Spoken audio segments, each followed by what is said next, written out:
मुइज़्ज़ अद-दीन मोहम्मद गोरी, जिन्हें हम मोहम्मद गोरी के नाम से ज्यादा जानते हैं, एक ऐसा नाम जिसकी गूंज इतिहास के पन्नों में हमेशा सुनाई देती रहेगी।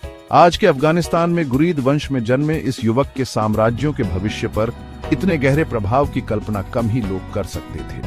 गजनवियों जैसे प्रसिद्ध तो नहीं, लेकिन घुरीद भी एक मजबूत शक्ति थे। वे दुर्गम घोर क्षेत्र से आए थे और वहां की कठोर जमीन ने उन्हें और भी मजबूत बना दिया था। लेकिन मोहम्मद गोरी की किस्मत में सिर्फ पहाड़ी इलाकों पर राज करना नहीं लिखा था। उनकी नजर भारत की उपजाऊ जमीन पर थी। अपनी महत्वाकांक्षा और जीत की प्यास से प्रेरित होकर उन्होंने कई अभियान शुरू किए, जिसने भारतीय उपमहाद्वीप के राजनीतिक परिदृश्य को हमेशा के लिए बदल दिया। गोरी के शुरुआती अभियानों का लक्ष्य घोर में अपनी शक्ति को मजबूत करना और पश्चिम की ओर अपने राज्य का विस्तार करना था।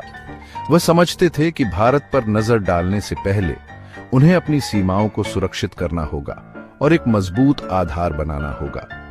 उनका पहला निशाना गजनवी साम्राज्य था, जो कभी फारस और उत्तर पश्चिम भारत के बड़े हिस्से पर राज करता था।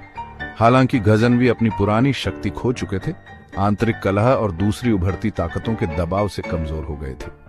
गोरी ने इस मौके का फायदा उठाया और 1173 में गजनवी राजधानी गजनी पर कब्जा कर लिया। ये जीत काफी महत्वपूर्ण थी, न सिर्फ रणनीतिक फायदे के लिए बल्कि इसके प्रतीकात्मक मूल्य के लिए भी। गजनी पर नियंत्रण के बाद गोरी ने अपना ध्यान पूर्व की ओर भारत के उपजाऊ मैदानों की तरफ मोड़ा, एक ऐसी भूमि जिसने सदियों से विजेताओं को आकर्षित किया था। भारत में गोरी का आना अजमेर और दिल्ली के राजपूत राजा पृथ्वीराज चौहान के साथ सीधे टकराव का कारण बना। पृथ्वीराज एक बहादुर योद्धा और कुशल रणनीतिकार, एक विशाल सेना के कमांडर थे और गुरीद आक्रमणकारियों को खदेड़ने के लिए दृढ़ थे। दोनों सेनाएं 1191 में थानेसर शहर के पास तराइन के मैदानों में भिड़ गईं। अपनी बहादुरी और युद्ध कौशल के लिए प्रसिद्ध राजपूत योद्धा बेजोड़ वीरता से लड़े। खुद पृथ्वीराज के नेतृत्व में उनके घुड़सवारों ने गुरीद सेना की पंक्तियों को तोड़ दिया, जिससे भारी नुकसान हुआ। आगे से नेतृत्व करते हुए गोरी खुद को घिरा हुआ पाया और उनके निजी रक्षक मारे गए। युद्ध में घायल वे एक वफादार सैनिक की तेज कार्रवाई के कारण मुश्किल से बच पाए। इस अनुभव के बावजूद गोरी ने हार मानने से इनकार कर दिया और बदला लेने की योजना बनाते हुए गजनी वापस चले गए। अगले साल गोरी तराइन के मैदानों में वापस लौटे। उनकी सेना और भी मजबूत थी और बदले की आग और भी तेज थी। उन्होंने पृथ्वीराज के साथ पिछली मुठभेड़ से सबक सीखा था और अपनी रणनीति बदल दी थी। वह दूसरी बार राजपूत राजा को कमजोर नहीं समझेंगे। गोरी ने पीछे हटने का नाटक करके राजपूत सेना को फंसाया। फिर उन्होंने अपने घुड़सवारों को आक्रमण करने का आदेश दिया, जो आत्मविश्वास से भरे राजपूत सेना को घेर लिया, जिन्होंने पीछे हटती हुई गुरीद सेना का पीछा करने के लिए अपनी पंक्तियां तोड़ दी थी। अचानक हुए गुरीद के पलटवार ने राजपूतों को चौंका दिया और उनकी पंक्तियां बिखर गईं। शुरुआती सफलताओं के बावजूद पृथ्वीराज की सेना खुद को घिरी हुई और कम संख्या में पाई। सैन्य रणनीति के माहिर गोरी ने अपने फायदे का इस्तेमाल किया और उनकी सेना ने अब बिखरे हुए राजपूत योद्धाओं पर लगातार हमला किया। रात होते होते परिणाम साफ हो गया था।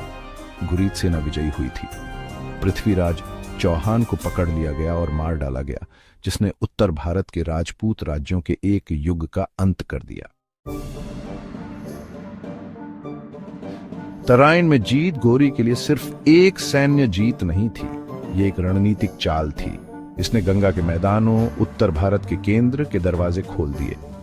गोरी ने अपनी क्रूरता और कुशलता से अपने नए जीते हुए क्षेत्रों के लिए एक मजबूत प्रशासनिक ढांचा स्थापित किया। उन्होंने अपने विश्वसनीय लेफ्टिनेंट, खास तौर पर कुतुब उद दीन ऐबक को नियुक्त किया, जो एक तुर्की गुलाम सेनापति थे, जिन्होंने कई मौकों पर अपनी वफादारी और योग्यता साबित की थी। एक कुशल प्रशासक और चतुर सैन्य कमांडर ऐबक ने गुरीद क्षेत्रों को पूर्व की ओर विस्तारित करने में महत्वपूर्ण भूमिका निभाई, जिससे दिल्ली सल्तनत की नींव पड़ी।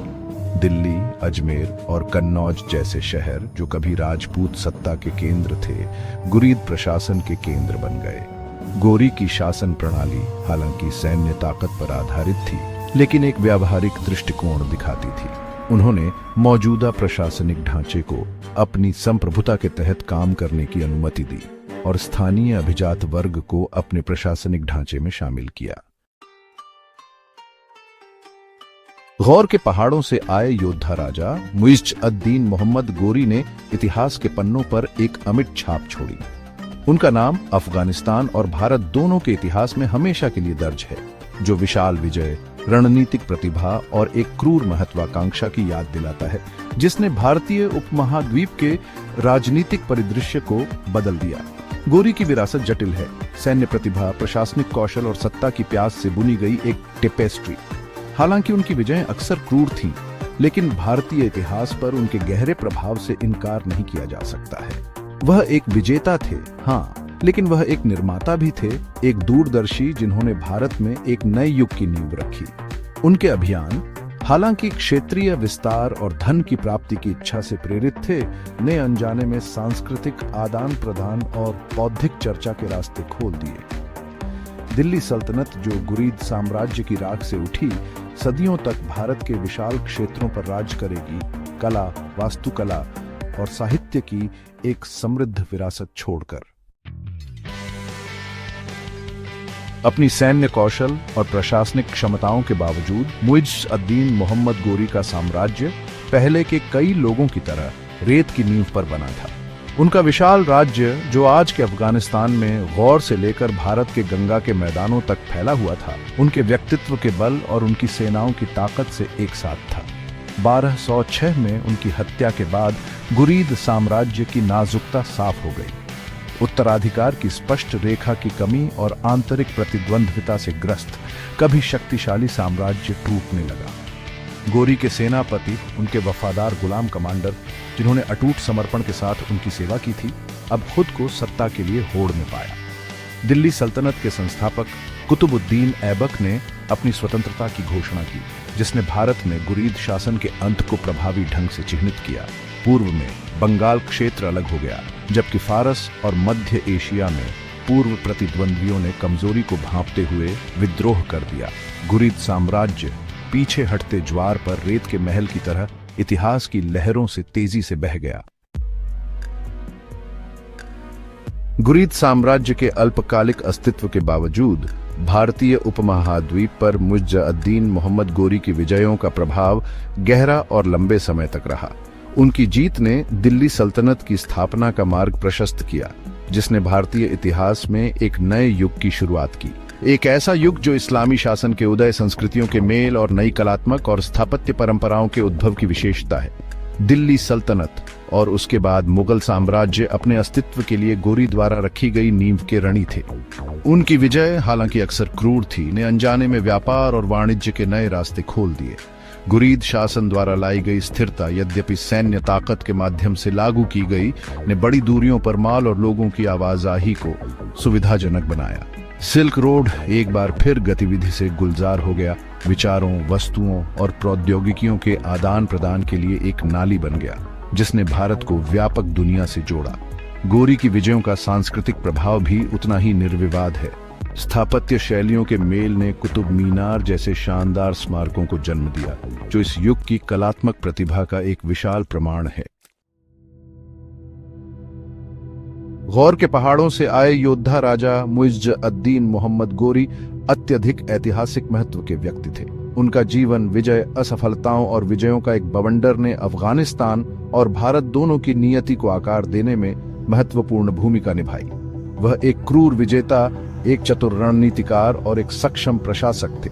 उनकी विरासत कई महान विजेताओं की तरह जटिल और बहुआयामी है। उनकी विजय अक्सर क्रूर थी, उनके पीछे विनाश और रक्तपात का निशान छोड़ गई। फिर भी उन्होंने भारतीय इतिहास में एक नए युग की शुरुआत की, एक ऐसा युग जो सांस्कृतिक आदान प्रदान, कलात्मक परंपराओं के मेल और सत्ता के नए केंद्रों के उदय की विशेषता है। गोरी की कहानी एक अनुस्मारक है कि इतिहास शायद ही कभी काला और सफेद होता है। गोरी को समझने के लिए समय में एक महत्वपूर्ण क्षण को समझना है, एक ऐसा क्षण जब दो प्राचीन सभ्यताओं, भारत और मध्य एशिया के राजनीतिक और सांस्कृतिक परिदृश्य अपरिवर्तनीय रूप से बदल दिए गए थे।